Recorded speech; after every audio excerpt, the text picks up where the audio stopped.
महाराष्ट्र की राजनीति में एक बार फिर हलचल तेज हो गई है। चर्चा है कि उद्धव ठाकरे की शिवसेना में फिर से बड़ी टूट हो सकती है। दिल्ली से लेकर मुंबई तक राजनीतिक गलियारों में एक नाम गूंज रहा है, ऑपरेशन टाइगर 2.0।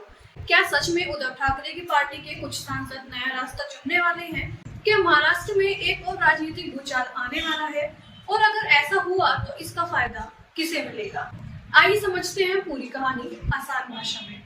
साल 2022 याद कीजिए, वो वक्त जब एकनाथ शिंदे की बगावत ने महाराष्ट्र की राजनीति को पूरी तरह बदल दिया था। उद्धव ठाकरे की सरकार गिर गई, शिवसेना दो हिस्सों में बंट गई और पार्टी का चुनाव चिन्ह भी हाथ से निकल गया।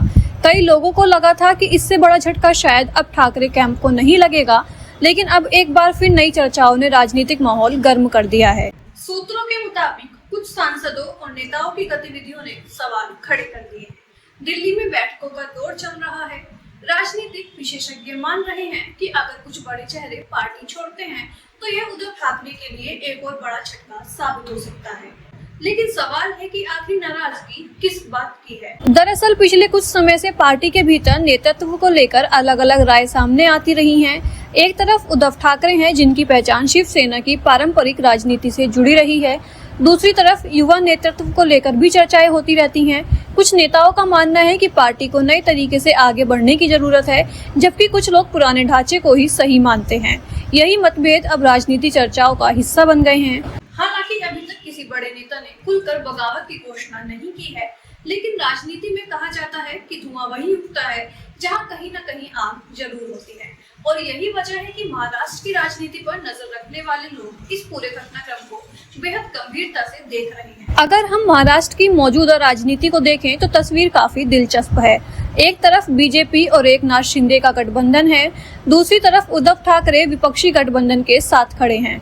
ऐसे में अगर शिवसेना के कुछ सांसद या नेता अलग रास्ता चुनते हैं तो इसका सीधा असर राज्य की राजनीति पर पड़ सकता है। अब बात करते हैं सबसे बड़े सवाल की। अगर फिर से टूट होती है तो फायदा किसे मिलेगा? राजनीतिक जानकारों का मानना है कि सबसे बड़ा फायदा सत्ताधारी गठबंधन को मिल सकता है, क्योंकि विपक्ष जितना कमजोर होगा, सत्ता पक्ष उतना मजबूत दिखाई देगा। लेकिन दूसरी तरफ यह भी सच है कि उद्धव ठाकरे अभी भी महाराष्ट्र में एक मजबूत जनाधार रखते हैं।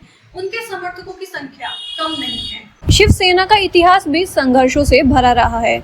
बाला साहेब ठाकरे के दौरान से लेकर आज तक पार्टी ने कई उतार चढ़ाव देखे हैं, लेकिन हर संकट के बाद पार्टी किसी न किसी रूप से वापसी भी करती रही है। यही वजह है कि अभी यह कहना जल्दबाजी होगी कि चर्चाओं का अंत वास्तव में बगावत में होगा या नहीं। फिलहाल सभी की नजरें उद्धव ठाकरे पर हैं। क्या वे पार्टी के भीतर नाराज नेताओं को मना पाएंगे? क्या फिर से कोई बड़ा राजनीतिक उलटफेर देखने को मिलेगा, या फिर से ये सारी चर्चाएं सिर्फ राजनीतिक रणनीति का हिस्सा हैं? इन सवालों के जवाब आने वाले दिनों में सामने आएंगे। तो दोस्तों, महाराष्ट्र की राजनीति में ऑपरेशन टाइगर 2.0 की चर्चा ने एक बार फिर सियासी तापमान बढ़ा दिया है। आपको क्या लगता है, क्या उद्धव ठाकरे की पार्टी में फिर बड़ी बगावत होगी या फिर यह सिर्फ एक राजनीतिक अफवाह है? अपनी राय कमेंट बॉक्स में जरूर बताइएगा।